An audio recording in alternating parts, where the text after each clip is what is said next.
So hi guys, welcome back to my two videos. तो इस video में दोस्तों डिस्कस करने वाले हैं यहाँ पर कुछ इंपॉर्टेंट अपडेट्स के बारे में, जिस वजह से next trading session Indian stock market आपको पहले की तरह थोड़ा सा डिफरेंट परफॉर्म करता हुआ दिख सकता है। अब ये सारी अपडेट्स हैं क्या दोस्तों, तो चलिए उन सारी अपडेट्स के बारे में डिटेल में जानते हैं। बट उससे पहले अगर आपने अभी तक चैनल को सब्सक्राइब नहीं किया है तो चैनल को सब्सक्राइब करके बेल आइकन को प्रेस कर लो, ताकि आने वाली जितनी भी अपडेट्स हैं उन सभी अपडेट्स का नोटिफिकेशन आपको सबसे पहले मिल सके। तो चलिए दोस्तों वीडियो की शुरुआत करते हैं। सबसे पहले बात करते हैं कुछ इंपॉर्टेंट अपडेट्स के बारे में, जो कि सबसे पहले मार्केट में फोकस में रहने वाला है। और वो दोस्तों असेंबली इलेक्शन है। आप सभी को पता है कि दिल्ली में इलेक्शंस हमें देखने को मिले थे अभी हाल ही में, और उसके रिजल्ट हमें कल के दिन आते हुए देखने को मिल गए। अब रिजल्ट में हमें क्या देखने को मिला, तो रिजल्ट में साफ साफ हमें ये देखने को मिल रही है कि बीजेपी क्लियर तरीके से दिल्ली असेंबली इलेक्शन को जीतती हुई नजर आ रही है। अब दिल्ली असेंबली इलेक्शन में जो टोटल नंबर ऑफ सीट्स थे वो थे 70, उसका आधा कर दो 35 हो गया। 36 सीट्स अगर आप ले आते हो तो आप मेजोरिटी में रहते हो। बट वहाँ पर यह है कि सरकार बदलने के भी चांसेस रहते हैं। तो बीजेपी की टोटल सीट्स जो इस बार हमें देखने को मिले हैं वो है 48 और आम आदमी पार्टी के 22, यानी कि मेजोरिटी से भी काफ़ी ऊपर। तो एक तरह से हम मान सकते हैं कि अगले 5 सालों तक बीजेपी कंटिन्यू आपको दिल्ली में अपने गवर्नमेंट को चलाती हुई दिखेगी। अब दोस्तों पॉइंट नोट करने वाली है यहाँ पर कि जब लोकसभा इलेक्शंस हमें देखने को मिले थे तो उम्मीद किया गया था कि इस बार 400 पार, बट उसके अकॉर्डिंग हमें रिजल्ट्स देखने को नहीं मिले थे और बीजेपी को मेजोरिटी भी नहीं मिला था। उनको एक तरह से बोल सकते हैं अलायंस के तौर पर अपनी गवर्नमेंट को रन करनी पड़ी थी, और मार्केट कभी भी अलायंस को उतना ज़्यादा वैल्यू नहीं करती है। सो अब दोस्तों वीडियो में आगे बढ़ने से पहले बात कर लेते हैं मेरे टेलीग्राम चैनल के बारे में, जिसको अगर आपने अभी तक ज्वाइन नहीं किया है तो उसको जाकर ज्वाइन कर लो। लिंक आपको डिस्क्रिप्शन में और पिन कमेंट में दिख जाएगा। अब ज्वाइन करने का सबसे बड़ा बेनिफिट क्या है वो मैं आपको समझा देता हूं। तो देखो दोस्तों, मार्केट में चल रहा है एक बियर रन, और बियर रन में सब बोलते हैं बाय ऑन डिप करो, बाय ऑन डिप करो। But exact buy on dip का कौन सा लेवल होना चाहिए वो सभी को नहीं पता होता। मेनली रिटेल इन्वेस्टर्स को नहीं पता होता जो नए नवेले हैं मार्केट में। तो इसके लिए आपको टेक्निकल एनालिसिस आना चाहिए, और टेक्निकल एनालिसिस नहीं आता तो आपको पता ही नहीं रहेगा कि कौन से स्टॉक का कौन सा लेवल पर डिमांड जोन है। ठीक है, तो ये सारी चीज़ों को अच्छी तरह से एनालाइज कर काफ़ी सारी कंपनीज के चार्ट्स में आपको टेलीग्राम में अपडेट करता हूँ, जो कि बिल्कुल फ्री ऑफ कॉस्ट है। उसके लिए कोई पैसा आपको नहीं देना होता। तो इस वजह से आप जाकर मेरे टेलीग्राम चैनल को चेकआउट कर सकते हो, उसको जाकर ज्वाइन भी कर सकते हैं। ऑलरेडी आप देख सकते हैं काफ़ी सारी कंपनीज के चार्ट्स मैंने अपडेट भी किए हैं, जो कि काफ़ी सारे लोगों के लिए काफ़ी ज़्यादा यूजफुल रहे हैं। तो अगर आपको इसका बेनिफिट लेना है, लिंक डिस्क्रिप्शन में है, लिंक के थ्रू जाकर चैनल को ज्वाइन कर लो, और पिन कमेंट में भी लिंक आपको मिल जाएगा, क्योंकि उससे सरकार के बिखरने का काफ़ी ज़्यादा चांसेस रहता है। अभी आपने रिसेंटली बजट सुना था, अब उस बजट में काफ़ी बार आपने बिहार सुना होगा, काफ़ी बार आंध्र प्रदेश सुना होगा। क्यों?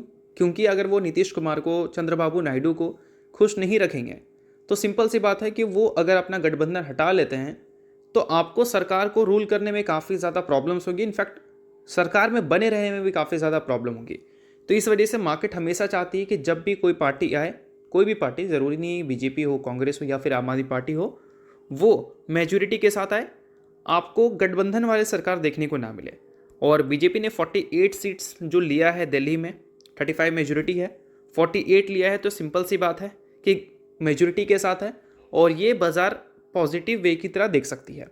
अब इसलिए भी देख सकती है क्योंकि कहीं ना कहीं हम ये भी बोल सकते हैं कि सेंट्रल गवर्नमेंट और स्टेट गवर्नमेंट दोनों जगह अगर कोई एक ही सरकार रूल करती है तो ग्रोथ हमें ज़्यादा देखने को मिल सकता है।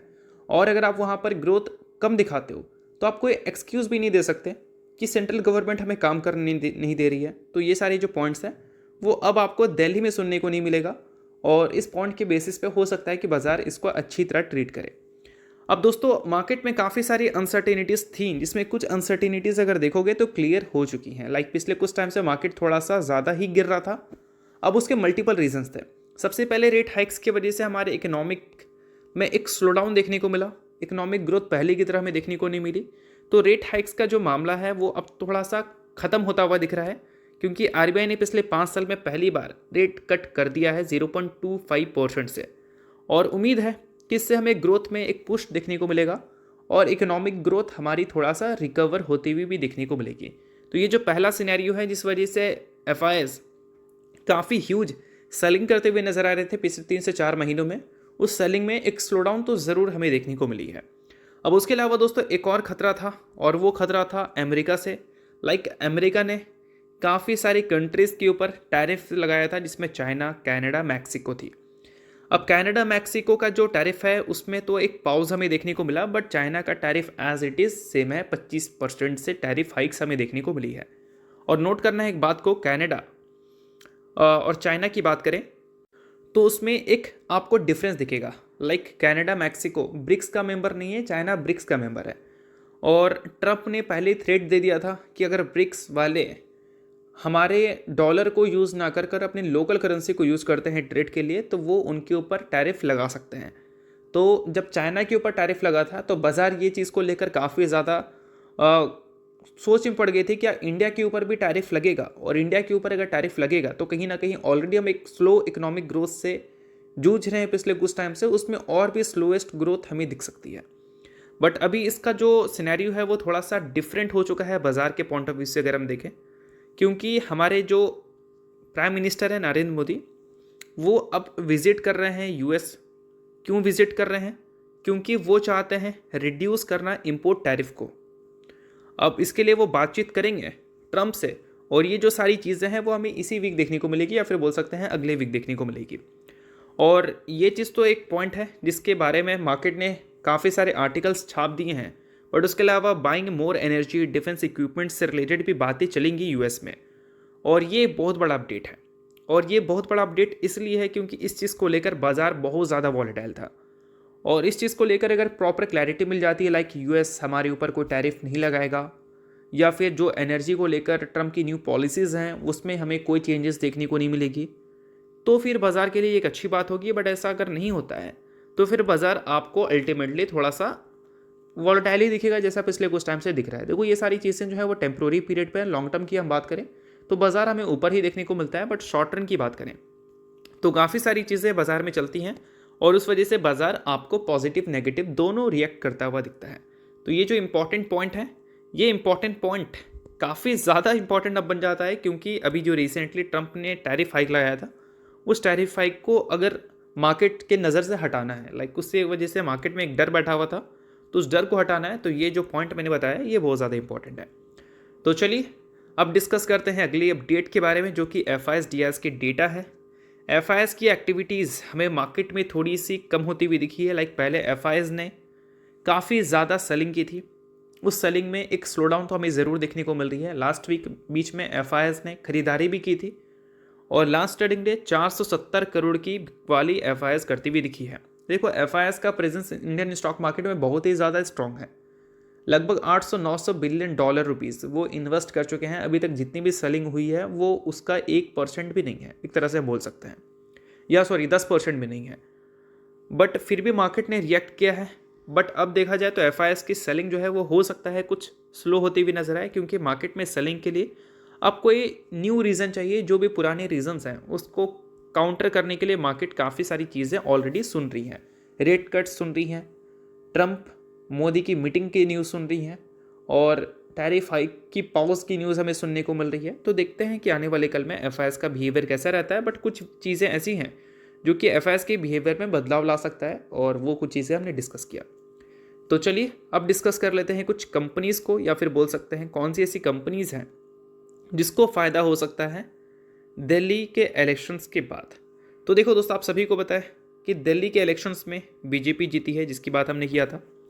और बीजेपी की जब बात आती है तो बिजनेसमैन की भी बात होती है, लाइक वो अडानी अंबानी के लिए बहुत ज़्यादा काम करते हैं, और काफ़ी ज़्यादा कॉन्ट्रैक्ट्स हमें मिलते हुए देखने को मिलते हैं अडानी को, जब भी बीजेपी पावर में रहती है, चाहे वो स्टेट में पावर में रहे, सेंट्रल में रहे। सेंट्रल में रहे तो हमेशा गवर्नमेंट से रिलेटेड उनको कॉन्ट्रैक्ट्स मिलती हैं, स्टेट में रहे तो भी आपको उनको कॉन्ट्रैक्ट्स देखने को मिलती हैं। लाइक हम गुजरात की बात कर लें, हम राजस्थान की बात कर लें, तो ये डेली बेसिस पे है। बट अब बात करें लाइक ये जो न्यूज़ थी दिल्ली इलेक्शंस का, उसके बाद एक चीज़ क्लियर हो रही है, कहीं ना कहीं अडानी ग्रुप को फ़ायदा हो सकता है। आम आदमी पार्टी के जो बोल सकते हैं एक काफ़ी बड़ी नेता है संजय सिंह, जिसका भाषण वगैरह भी आपने सुना होगा, उनके तरफ से कुछ टाइम पहले लाइक 21 नवंबर 2024 को स्टेटमेंट्स हमें देखने को मिली थी, जिसकी बात भी हमने किया था। उस स्टेटमेंट में ये मेंशन किया गया था कि अडानी ग्रुप इंटर करने की कोशिश कर रही है दिल्ली पावर सेक्टर में, बट केजरीवाल जो हैं उन्होंने उसको रोक दिया। अब अडानी ग्रुप मान लो इंटर करने की कोशिश कर रही थी, ये बात सच है झूठ है अलग बात है, वो उसकी बात हम लोग नहीं करेंगे, बट ऐसा मान लो सच है, लेट्स सपोज, तो अब तो वहाँ पर आम आदमी पार्टी हट गई, अब आ गई है बीजेपी। और एक तरह से सिंपल सी बात है कि जब बीजेपी आती है तो अडानी को अल्टीमेटली वहाँ पर काम मिलता है। तो एक तरह से क्लियर है कि अडानी को यहाँ पर काम मिल सकता है बीजेपी के मेजोरिटी में आने की वजह से, और इससे अडानी ग्रुप की काफ़ी सारी कंपनीज़ को फ़ायदा हो सकता है जो पावर सेक्टर से जुड़ी हुई हैं। तो ये सारी कुछ चीज़ें हैं जिस पे आपको ध्यान देनी है, और इन सारी चीज़ों को एजुकेशन पर्पज़ की तरह भी आप ले सकते हो। तो चलिए दोस्तों, ये सारी कुछ इंपॉर्टेंट अपडेट थे कुछ इंपॉर्टेंट कंपनीज़ को लेकर जिसकी बात की हमने इस वीडियो में। होप करता हूँ वीडियो आपको अच्छा लगा होगा। लाइक कीजिए, पहली बार सब्सक्राइब कीजिए। वीडियो के लिए बहुत बहुत शुक्रिया।